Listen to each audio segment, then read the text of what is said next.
আরও বেশি বেশি রান্নার আপডেট পেতে এক্ষুনি আমার চ্যানেলটা সাবস্ক্রাইব করুন।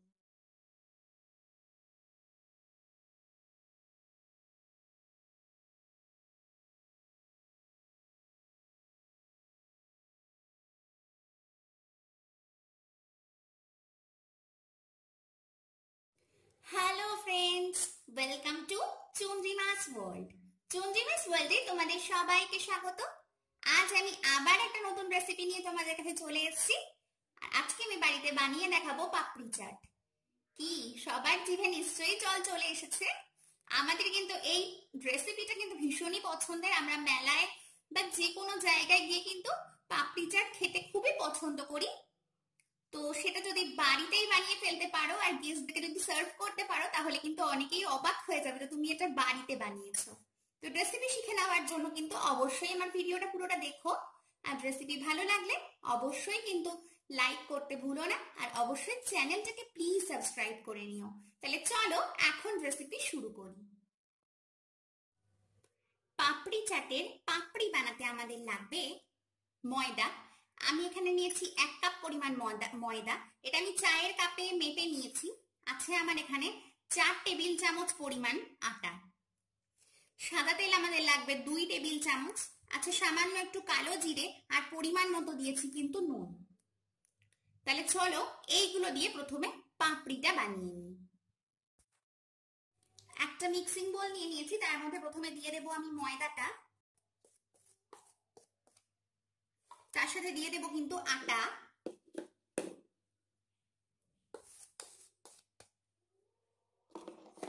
এবার দিয়ে দেবো নুন আর কালো জিরে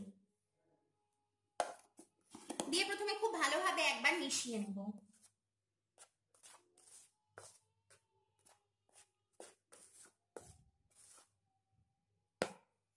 এটা মাখতে কিন্তু আমাদের হাত লাগবেই, তাই হাত ভালো করে ধুয়ে নিয়ে এবার আমরা এটাকে হাত দিয়ে একটু মিশিয়ে দেব। তারপর এর মধ্যে 2 টেবিল চামচ পরিমাণ সাদা তেল দেব। সাদা তেল দিয়ে সাদা তেলের মধ্যে এটাকে খুব ভালো করে আগে মিশিয়ে নেব।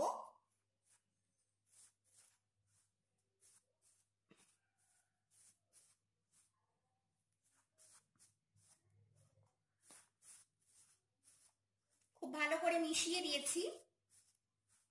এবার আমরা অল্প অল্প করে জল দিয়ে এটাকে মাখবো। কিন্তু আমাদের কিন্তু অবশ্যই এটা গরম জল হলে হবে না, নর্মাল যে জল সেই জল দিয়ে মাখবো। আর একটু শক্ত করেই এটাকে মাখবো।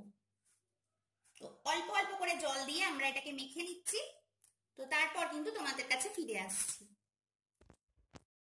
দেখো এটা কিন্তু আমি খুব সুন্দর করে মেখে নিয়েছি।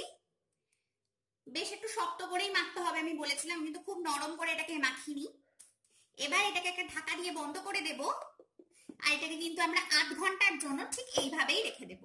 তাহলে চলো 8 ঘন্টা পর ফিরে আসছি। 8 ঘন্টা পরে আমি ফিরে এসেছি। ঢাকাটাকে খুলে দেব এবং আর সামান্য একটুখানি এটাকে আমি মেখে নেব।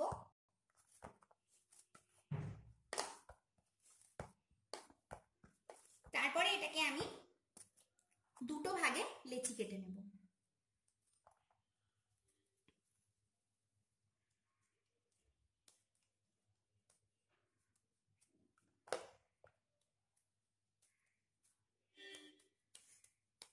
এবার আমাদের এগুলোকে একটু বেলে নিতে হবে। তো চলো তোমাদেরকে আমি সেগুলো দেখিয়ে দিই। দেখো এবার বেলে নিচ্ছি। সামান্য একটু তেল মাখিয়ে নেব সারফেসটার উপরে যেখানে বেলবো, যাতে লেগে না যায়। এরপর যত বড় করে এটাকে বেলা সম্ভব কিন্তু আমাদের বেলে নিতে হবে। প্রথমে আমি হাত দিয়ে চাপ দিয়ে একটু বড় করে নিচ্ছি। এটাকে আটা বা ময়দা ছাড়া তেল দিয়েই বেলার চেষ্টা করবে, তাহলে কিন্তু অনেক বেশি পাতলা হবে। তো চলো এটাকে বেলে নিই। এটাকে আমি বেলে নিচ্ছি। যতটা সারফেসটা ততটা জুড়ে এটাকে বেলার আমি চেষ্টা করব। টেরা বেঁকা হলে কোনো সমস্যা নেই, কিন্তু পাতলা হতে হবে। দেখো পুরো সারফেসটা জুড়েই আমি এটাকে বেলে নিচ্ছি, কারণ এটা কিন্তু আমাদের পাতলা হতে হবে, না হলে কিন্তু পাপড়িগুলোর টেস্ট ভালো হবে না। আবার একটু ঘুরিয়ে নিয়ে এই সাইডটাও আমি বেলে দিচ্ছি। দেখো এটা কিন্তু এবার হয়ে গেছে। একটু সাইডগুলো যদি মোটা মনে হয় তো সেইগুলোকেও একটুখানি বেলে দিচ্ছি। এটা কিন্তু আমাদের বেশ ভালো পাতলা করে নিতে হবে। দেখতেই পাচ্ছ কতটা বড় এটাকে আমি বেলে নিয়েছি। এবার দেখো একটা ছোট কৌটোর ঢাকনা নিয়ে নিয়েছি। এই কাজটা তোমরা কুকি কাটার দিয়েও করতে পারো, কিন্তু আমি আজকে কৌটোর ঢাকা দিয়ে তোমাদেরকে দেখাবো। ছোট ছোট পার্ট করে এগুলোকে আমরা কেটে নেব। ঠিক এইভাবে একটু প্রেস করে দেব। এইভাবে আমি প্রত্যেকটাকে কেটে নেব। তোমরা এইভাবে না কেটে কিন্তু একটা একটা করে রেচি বেলে নিয়েও করতে পারো, কিন্তু সেটা অনেক সময় সাপেক্ষ ব্যাপার বলে আমার মনে হয়, তাই জন্য তোমরা কিন্তু এইভাবে করতে পারো। দেখো এই কটা তৈরি হয়েছে, এগুলোকে আমি তুলে নেব এবং বাকিটাও কোনো ফেলে দেওয়ার প্রয়োজন নেই। বাকি অংশগুলোকেও কিন্তু আমরা আবার বেলে নেব। এরকম করে টান দিলেই কিন্তু এগুলো উঠে চলে আসবে, দেখতেই পাচ্ছ। তো চলো বাকিগুলো এইভাবে রেডি করে নিই। দেখো যে গোলগুলো আমি কেটে দিলাম ওগুলোকে একটা কাঁটা চামচের সাহায্যে আমি ফুটো ফুটো করে দেব। এই কাজটা কিন্তু একদম মনে করে করতেই হবে, না হলে কিন্তু এগুলো লুচির মতো ফুলে উঠবে। দেখতেই পাচ্ছ যে আমি কিভাবে করছি। ঠিক এইভাবে প্রত্যেকটাকে কিন্তু আমরা ফুটো ফুটো করে দেব, এবং এটা কিন্তু মনে করে অবশ্যই করবে। দেখো সবকটাই হয়ে গেছে, বাকিগুলোকেও রেডি করে নিচ্ছি, তোমাদের কাছে ফিরে আসছি। যে কটাকে আমি এই মুহূর্তে ভেজে নেব সেগুলো কিন্তু সবকটা আমি রেডি করে নিয়েছি। এবার এগুলোকে আমি সাদা তেলে ফ্রাই করব। একটা পাত্রে আমি বেশ কিছুটা সাদা তেল গরম করতে বসিয়ে দিয়েছি। খুব বেশি ডুবো তেলে এগুলোকে ভাজার প্রয়োজন পড়ে না। তো চলো এগুলোকে বসিয়ে দিয়েছি, তেলটা মোটামুটি গরমও হয়ে গেছে। এবার আমি একটা একটা করে পাপড়ি দিয়ে দেব,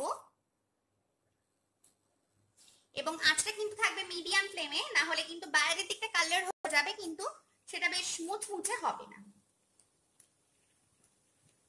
একসাথে 4-5টা করে আমরা একসাথে ভেজে নেব। একদিকে কালার আসতে আরম্ভ করেছে, আমি দেখো কিছু কিছু পাপড়ি উল্টে দিয়েছি। তো এপিট ওপিট উল্টে পাল্টে এগুলোকে কিন্তু ভেজে নিতে হবে, আর আঁচটা মিডিয়ামে রেখেই কিন্তু ভাজতে হবে। তো চলো এগুলোকে ধীরে ধীরে আমি কিন্তু ভেজে নিই।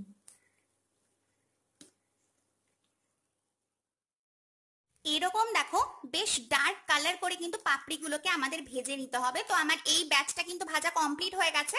আমি এবার বাকি পাপড়িগুলোও কিন্তু সেম ভাবে ভেজে নেব। তাহলে চলো এগুলোকে তুলে আমি বাকিগুলোকেও ভেজে নিই। প্রত্যেকটা পাপড়িকে বেশ লাল লাল করে দেখো আমি ভেজে নিয়েছি। তো আমি একটা এখন তোমাদেরকে ভেঙে দেখাবো। নিশ্চয়ই শব্দ পাচ্ছ যেটা ঠিক কতটা মুচমুচে হয়েছে, এবং খেতেও প্রচন্ড টেস্টি। এরকম কোনো ব্যাপার নয় যে গরম আছে তাই জন্য মুচমুচে আছে, এটা এয়ারটাইট কন্টেনারে ভরে 1 সপ্তাহ পর্যন্ত কিন্তু খুবই ভালো থাকে। তো চলো এবার চাটটা দেখাবো। এবার দেখো চাটটা বানাতে আমাদের তো লাগবে অবশ্যই পাপড়ি, যেগুলো আমি এক্ষুনি বানিয়ে নিলাম। তার সাথে আমাদের আছে ছোট ছোট করে কাটা পেঁয়াজ কুচি, একটু সামান্য টমেটো কুচি নিয়েছি, আর একটা কাঁচা লঙ্কা কুচি করে নিয়েছি। আছে আলু সেদ্ধ, আলুগুলোকে এরকম আমি পাতলা পাতলা করে কেটে নিয়েছি। আছে একটু ঝুরি ভাজা, টক দই, ধনে পাতা কুচি, আর আছে আমাদের টমেটো সস। এছাড়াও আমাদের লাগবে সামান্য একটুখানি নুন। প্রথমে দেখো সামান্য একটু নুন দিচ্ছি, এটা দিয়ে আমি টক দইটাকে ভালো করে ফেটে নেব। একদম টক দইটা ক্রিমের মতো হয়ে যাবে, ততক্ষণ সময় পর্যন্ত আমাদের কিন্তু এটা ফেটে নিতে হবে।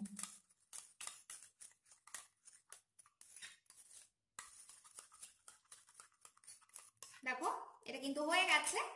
এইবার আমরা পাপড়ি চাটটা ফাইনালি বানাবো।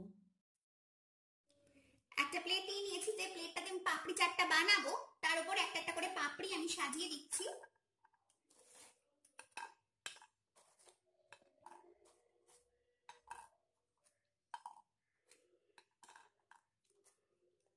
দোকানে কিন্তু এত বড় করে পাপড়ি চাট সাজানো হয় না, আমি এটা বাড়ির জন্য এরকম করে সাজিয়ে দিচ্ছি।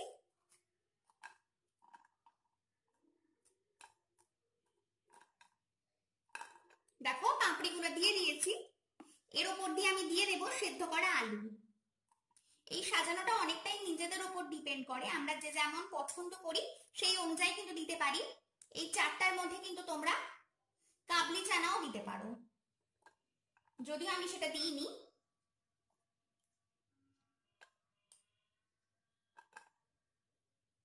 দেখো প্রত্যেকটার উপর একটুখানি করে আলু দিয়ে দিয়েছি। এইবার আমি দিয়ে দেবো পেঁয়াজ কুচি, টমেটো কুচি আর কাঁচা লঙ্কা কুচি।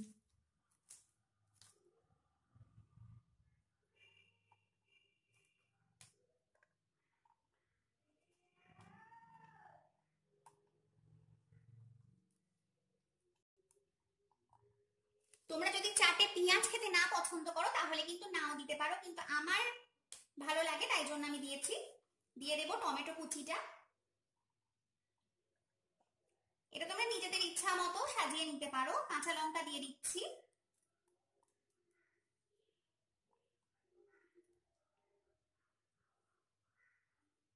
এবার দিয়ে দেব টক দই।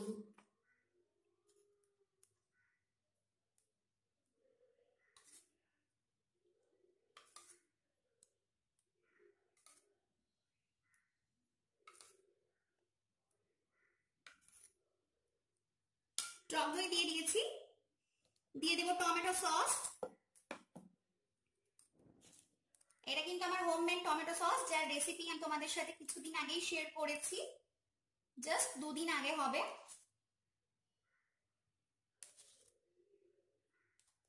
এরপর আমি দিয়ে দেব ধনেপাতা কুচি।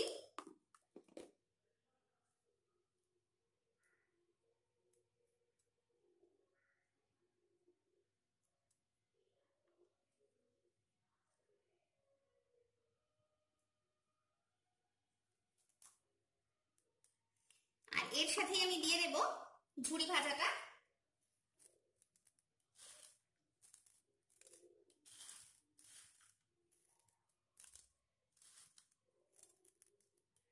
এখানে তোমরা চাইলে সামান্য একটু বিট নুনও ছড়িয়ে দিতে পারো।